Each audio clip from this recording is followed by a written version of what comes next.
we're here with Acciona on an active job site. We're here to learn about the whole process behind all the construction, the planning, and just seeing something new, you know, getting immersed in a different kind of job education system, and yeah, here to learn how things work. I guess the main thing is from us today is to showcase to you guys that there are so many different jobs and so many different avenues. Like, just to put together a freeway, there's just so much opportunity here, and I understand that, like, for you guys, you've got like such a big intention with your surfing and your careers, and how that can eventually come to a close, and like pivoting into a different role can be really, really tricky. You can start off as a receptionist and end up as being one of the lead engineers, or end up as one of the lead HR representatives. There's serving, there's HR, there's environmental, there's a whole bunch of different job availabilities available to anyone. On some of our remote projects, we've got paramedics, we've got occupational nurses, we've got psychologists who work on our projects to make sure that the people are looked after. Pick any occupation, you can transfer it somehow into the construction industry.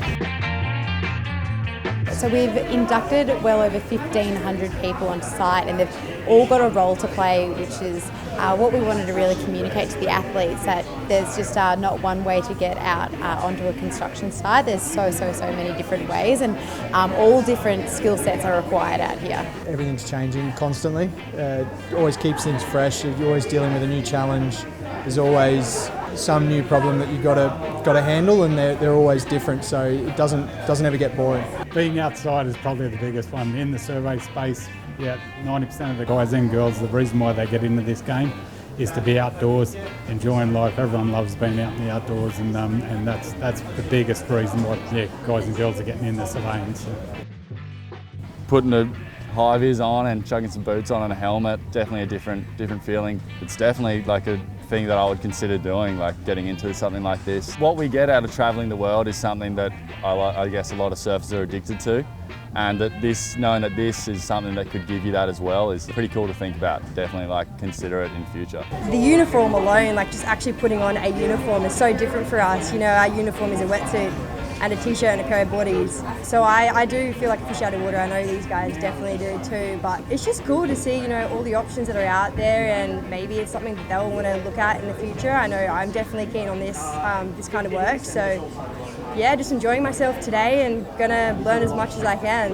What I'll get you to do, so we can simulate this, put your jar of dirt into the jar of water. The enviros here on the project, they have a really diverse role, so we just wanted to show one part of that, and that's because of where the project's located. So we're near a lot of interesting wetlands and water, and so they have to really keep an eye on that to make sure that we're not having impact on the waterways here, and so that was just part of testing the water and seeing the quality of water that we're working with here. So the idea, so when we've got basins and that sort of thing on site, we have a dosing system that treats the water as it comes through with this chemical here.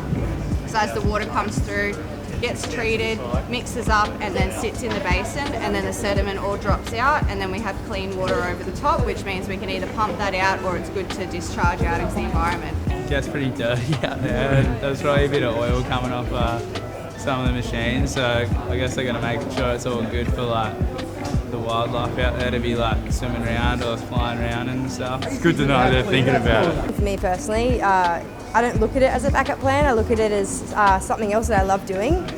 But being an athlete doesn't last forever, and if we can plant these little seeds in people's heads that, hey, once you aren't an athlete anymore, there's another pathway you can go down that you potentially might like to do.